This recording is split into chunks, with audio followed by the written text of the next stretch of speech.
Morning students, I'm your teacher and my name is Noor Khan. And जैसे कि आप लोगों ने मेरे चैनल पर विज़िट किया है तो आप लोगों ने देखा होगा कि मैं क्लास 9 to 12 सभी क्लासेस को लेकर चलती हूँ एंड सभी के सिलेबस को कवर अप कराने के लिए मैंने ये चैनल बनाया है। And this is the first video जो मैंने 9th क्लास के लिए बनाया है। बेटा बिफोर स्टार्टिंग जो भी मैंने क्लास 11th की भी वीडियो में पहले बोला है, क्लास 12th की वीडियो में मैंने बोला है एंड क्लास 10th की वीडियो में मैंने बोला है, आप लोगों से भी यही कहना चाहूँगी कि मैं क्वेश्चन आंसर्स नहीं लिखवाने वाली हूँ आप लोगों को। कोई मैं एंडी नहीं हूँ, हेल्प बुक का ऐसा कुछ भी मैं नहीं करने वाली हूँ कि आप लोगों को मैं बना बनाया क्वेश्चन आंसर्स दे दूँगी। क्योंकि बेटा अक्सर मैंने देखा है कि 9th क्लास के बच्चों को बहुत ही छोटा समझा जाता है एंड उन्हें एकदम होता ना कि बैठे बिठाए एकदम छापने वाली मशीन समझा जाता है कि बस बेटा हम बोल रहे तुम लिखो, हम बोल रहे तुम लिखो एंड आप लोग को रट्टा मारने वाली आदत हो जाती है। ऐसा नहीं है बेटा, आप लोग के अंदर कैपेसिटी है, आप लोग के अंदर वो पोटेंशियलिटी है कि आप लोग खुद से आंसर्स लिख सकते हो अपने। एंड एक बहुत ही लाइव एग्जाम्पल, बहुत ही एक जेन्युइन एग्जाम्पल मेरे खुद के बच्चे हैं, 9th क्लास के बच्चे हैं जिन्हें लिखने पहले नहीं आता था क्योंकि उन्हें कभी चांस नहीं दिया गया। बल अब की मैं चांस देती हूँ तो पहले बच्चों ने बहुत मुंह बनाया कि मैम ऐसे कैसे नहीं लिखने के लिए आता है, बट मैंने बहुत ज़्यादा प्रेशराइज़ किया एंड टाइम लगा, कुछ महीनों का टाइम लगा, लेकिन बच्चे अब खुद से आंसर लिखते हैं। एंड नाउ अब वो 10th क्लास में हैं एंड उनको कभी भी रट्टा मारने की ज़रूरत नहीं पड़ती है। So that's the best thing. आप लोग अभी से नहीं सीखोगे तो कब से सीखोगे? अगले साल आप लोगों का 10th है, बहुत प्रॉब्लम होने वाली है आप लोगों को अगर आप लोगों को रट्टा मारने वाला आदत होगी। तो आप कौन कौन सी चीज़ रट्टा मारोगे? सोशल साइंस रट्टा मारोगे, हिंदी रट्टा मारोगे, इंग्लिश रट्टा मारोगे, तो एटलीस्ट हिंदी की तरफ से तो थोड़ा सा फ्रीडम आप लोगों को मिले। सो आप लोग ट्राई करो लिखने का क्वेश्चन आंसर। मैं आप लोग को बताऊंगी किस तरह से लिखना चाहिए। मैं आप लोगों को चैप्टर के ख़त्म होने के बाद सारे क्वेश्चंस के आंसर डिस्कस करूंगी एंड उस क्वेश्चन की मीनिंग एंड उसके क्वेश्चन के अंदर में आंसर क्या क्या लिखना है वो डिस्कस करूंगी। बट बेटा अपनी लैंग्वेज में आप लोग को लिखना है। गलत लिखोगे ना, ग्रामेटिकल मिस्टेक्स होंगे ना, आप लोग यू की जगह शी लिख कर आ जाओगे ना, आप लोग विल की जगह शैल लिख कर आ जाओगे, आप लोग हैज़ की जगह इज़ लिख कर आ जाओगे। It's okay, it's okay, at least try. अगर ट्राई नहीं करोगे तो सीखोगे कैसे? सो ट्राई करो। आप लोग मुझे कमेंट में अपने आंसर सेंड करो, मैं आप लोगों को बताऊंगी कौन कौन से मिस्टेक्स हुए हैं, सो दैट कि आप लोग अगली बारी वो मिस्टेक्स ना कर सको। सो आप लोग का फर्स्ट चैप्टर स्टार्ट करते हैं, the fun they had, written by Isaac Asimov. बहुत ही इंटरेस्टिंग स्टोरी है बेटा। अगर मैं आप लोगों को 4-5 महीने पहले पढ़ाती ये स्टोरी तो थोड़ा सा डिफ़िकल्ट होता आप लोगों के लिए समझने के लिए, क्योंकि ऐसा लगता था कि यार ऐसा भी पॉसिबल है क्या? आप स्टोरी पढ़ के आपको ऐसा लग रहा है ऐसा भी पॉसिबल है क्या? बट बहुत ही एग्जैक्ट टाइम पे मैं आप लोगों को स्टोरी पढ़ा रही हूँ एंड आप लोग ईजिली रिलेट कर पाओगे। वो कैसे रिलेट कर पाओगे आप लोगों को आगे चल के पता चलेगा। Let's start.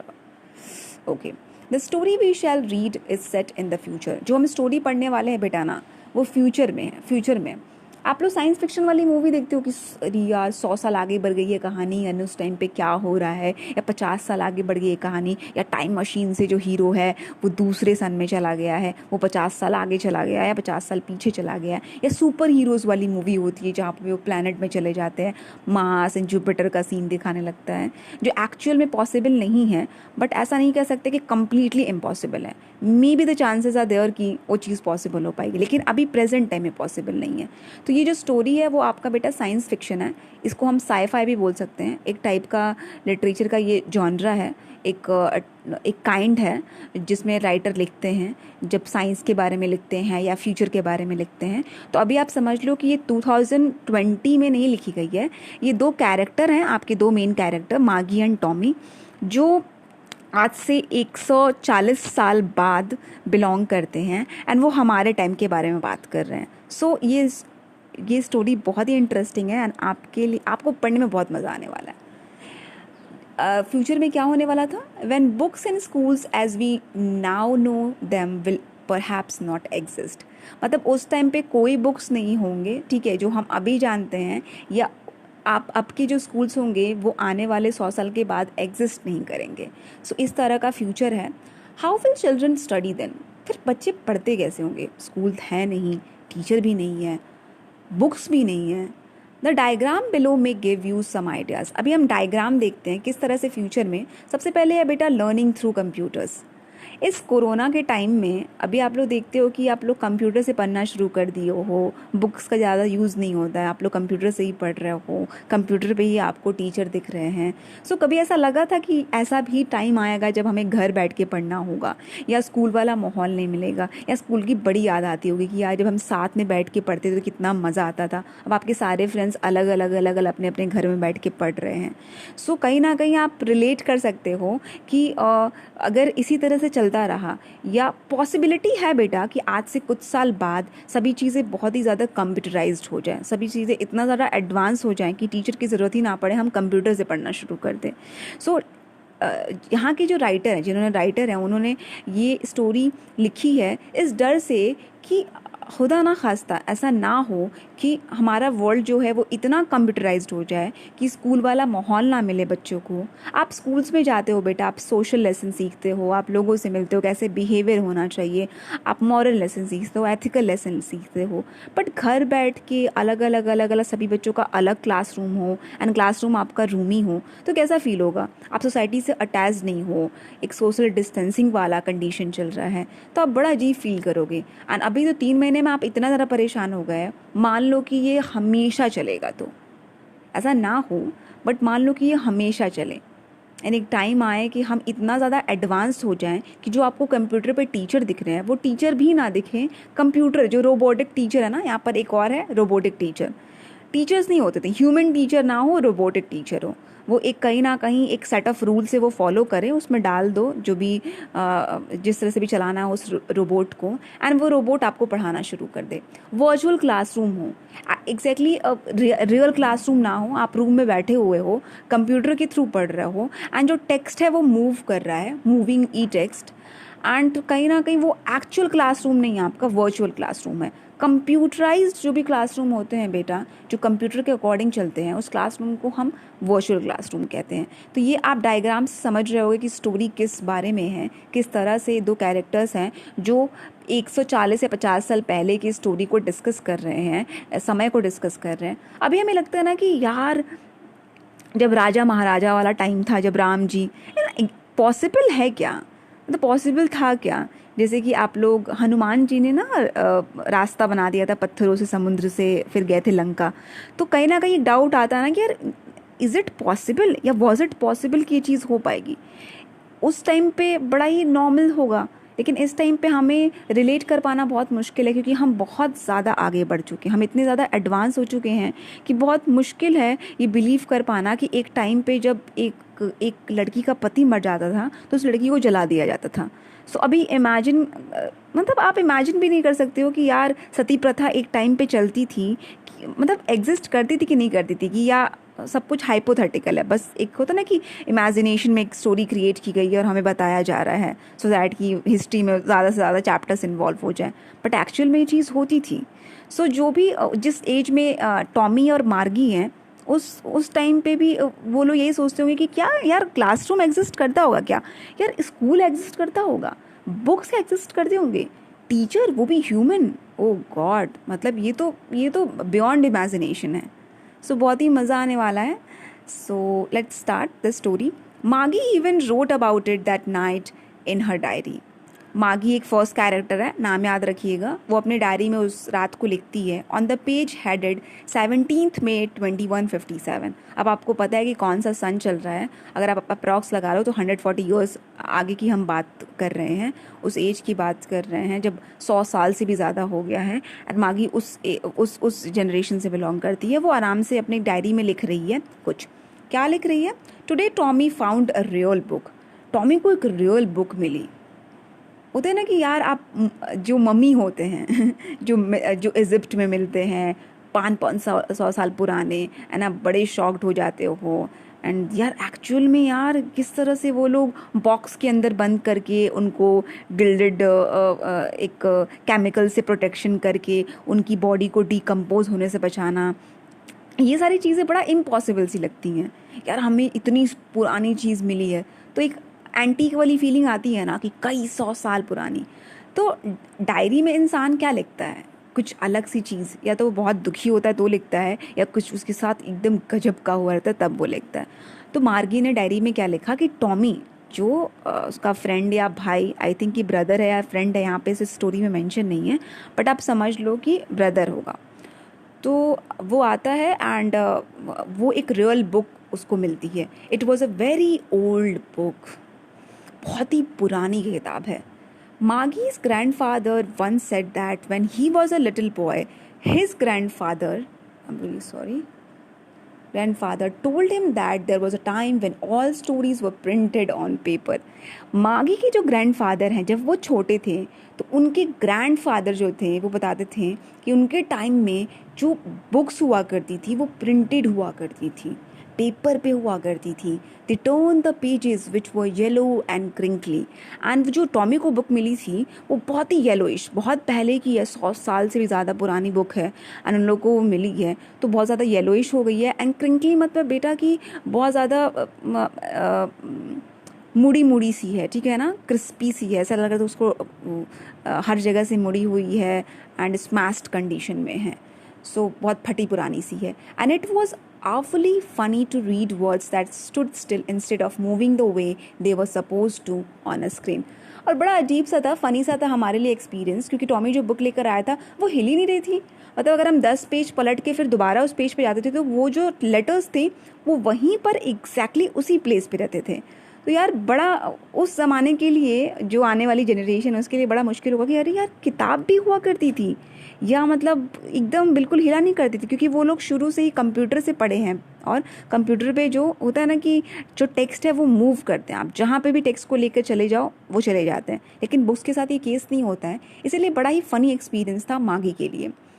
And then when they turned back to page before, it had the same words on it and it had when they read it the first time.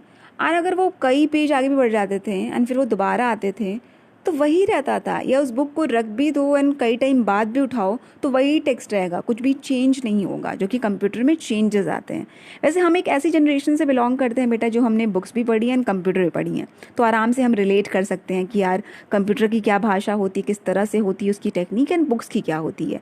But आने वाली जनरेशन अगर इतनी ज़्यादा कंप्यूटराइज्ड हो जाएगी तो फिर क्या होगा, उन्हें बुक्स वो पढ़ना बंद कर देंगे। अब तो ऐसा आ गया है टाइम कि अब लोग बुक्स बहुत कम खरीदते हैं, ऑनलाइन ही स्टडी कर रहे हैं।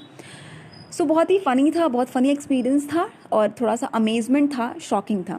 गी said Tommy, what a waste when you are through with the book. You just throw it away. I guess our television screen must have had a million books on it and it's good for plenty more. I wouldn't throw it away. अब यहाँ पे Tommy जो है ना अपना distaste दिखा रहा है, उसे अच्छा नहीं लग रहा है ये बुक। वो ये कह रहा है कि ओ गॉड यार कैसी बुक है, मतलब एक ही स्टोरी है बुक में और बिल्कुल टेक्स्ट भी नहीं हिल रहा है। इससे बेटर तो हमारा कंप्यूटर है जिस पे हज़ारों बुक्स फीड है, हम जितनी भी चाहें वैसे उतनी बुक्स पढ़ सकते हैं। लेकिन इस बुक का क्या काम आया, एक स्टोरी पढ़ के फेंक दो, लेकिन हम कंप्यूटर को नहीं फेंक सकते क्योंकि उस कंप्यूटर में हज़ारों लाखों स्टोरीज़ जो होती हैं वो फीड होती हैं। तो वो कंपेयर कर रहा है बुक को कंप्यूटर से। सेम विद माइन, मागी कहती है हाँ मेरे साथ भी यही है। She was 11 and hadn't see as many telebooks as Tommy had, he was 13। हाँ उसने कहा कि हाँ यार मुझे भी ऐसे ही लगता है कि स्क्रीन पे तो बहुत सारे बुक्स मिल जाते हैं। वो बात अलग थी कि टॉमी ज़्यादा सीनियर था, 13 ईयर्स ओल्ड था, तो उसने ज़्यादा टेली बुक्स को पढ़ा था कंपैरेटिवली टू मागी, बट मागी को भी एक्सपीरियंस था इस चीज़ का। She said where did you find it, कहाँ तुम्हें मिली? In my house, he pointed without looking. Okay I think कि फ्रेंड है टॉमी, ब्रदर नहीं है। Okay sorry. In my house he pointed without looking because he was busy reading in the attic. अब उसने पता है वो बुक से नज़र नहीं हटाता है और वो कहता है अरे यार मेरे घर पे मिली। और एटिक यहाँ पर क्या है, स्टोर रूम। जो सबसे, आप किसी घर में रहते हो 3 फ्लोर्स का आपका घर है तो रूफ़ के नीचे वाला जो रूम साइड में होता है, छोटा सा रूम जिसमें हम स्टोर करके बहुत सारी चीज़ों को रखते हैं, उसमें ये बुक मुझे मिली। और ये एक एंटीक पीस है जो इसलिए एटिक में रखी गई थी, स्टोर रूम में रखी गई थी। और व्हाट इज़ इट अबाउट, किस बारे में है ये बुक? स्कूल के बारे में। मागी वॉज स्कॉर्नफुल। स्कॉर्नफुल मतलब कि कोई चीज़ जिसको आप बिल्कुल डिसलाइक करते हो, तो उस टोन में वो बोलती है school, what's there to write about school, I hate school. मतलब स्कूल के बारे में कौन लिखता है, क्या है ही स्कूल के बारे में लिखने को, मुझे तो बिल्कुल पसंद नहीं है स्कूल। मागी always hated school but now she hated it more than ever. मागी को शुरू से स्कूल नहीं पसंद था, एंड अब तो वो और ज़्यादा पसंद नहीं करती है। रीज़न क्या था? The mechanical teacher had been giving her test after test in geography and she had been doing worse and worse until her mother had shaken her head sorrowfully and sent for the county inspector. मतलब मागी geography classes में बस उसकी जो mechanical teacher थे बस उसको test पे टेस्ट दिए जाते थे, और मागी जब भी पूरी कोशिश करती थी वो हमेशा ख़राब से ख़राब की आती थी, मतलब कि वो बार बार फेल हो रही थी। फाइनली उसकी मदर डिसाइड करती हैं बहुत दुखी होकर कि अब काउंटी इंस्पेक्टर को बुलाना पड़ेगा। काउंटी इंस्पेक्टर वो जो सारे मैकेनिकल टीचर्स को ठीक करता हो, क्योंकि ह्यूमंस नहीं है ना बेटा कि ह्यूमंस को ठीक करने के लिए किसी को बुलाना पड़े, ये कंप्यूटर है। तो हर जगह पे हर एरिया में एक काउंटी इंस्पेक्टर रहता था उस टाइम पे 2057 में, एंड वो आते थे मैकेनिकल टीचर को अलग अलग पुर्जों में बांट कर उसको ठीक करते थे और फिर रीअटैच कर देते थे, रीअसेंबल कर दिया करते थे। सॉरी आवाज़ के लिए। Okay, he was a round little man. अब फाइनली वो आते हैं, मोटे से रहते हैं, रेड फेस रहता है, और वो बहुत सारे टूल्स वूल्स, नहीं मैकेनिक आते हैं तो बहुत सारे टूल्स वूल्स को लेकर आते थे, वैसे आता है। ही स्माइल्ड एट मागी and gave her an apple. वो मागी को देख के स्माइल करते हैं एंड एक एप्पल देते हैं। Then took the teacher apart. फिर वो टीचर को क्या करते हैं, अलग अलग करते हैं। मागी had hope he did not know how to put it together again. अब मागी होप करती रहती, काश यार इसको असेंबल करने ना आए, मैकेनिकल टीचर को वो ठीक ना कर पाए, but he knew how all right. मतलब कि उसे बहुत अच्छे से अपना काम करने आता था और 1 घंटे के अंदर वो रीअसेंबल अच्छे से कर लेता है। एंड फाइनली वो अपना मैकेनिकल टीचर का फीचर बता रही है, वो कैसा दिखने में, अगली है, बदसूरत है, ब्लैक है, लार्ज है, with a big screen on which all the lessons were shown and the questions were asked.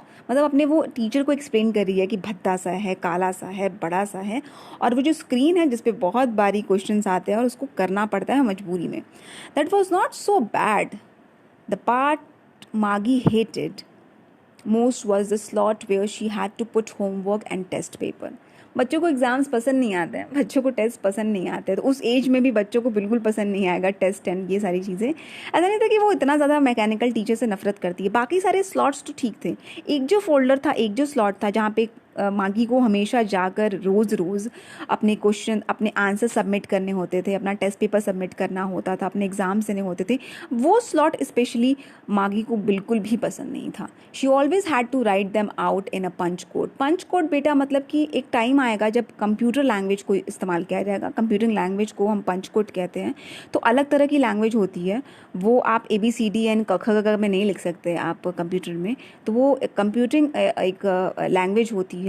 बहुत तरह की लैंग्वेज होती है कंप्यूटर वाली लैंग्वेज में, C++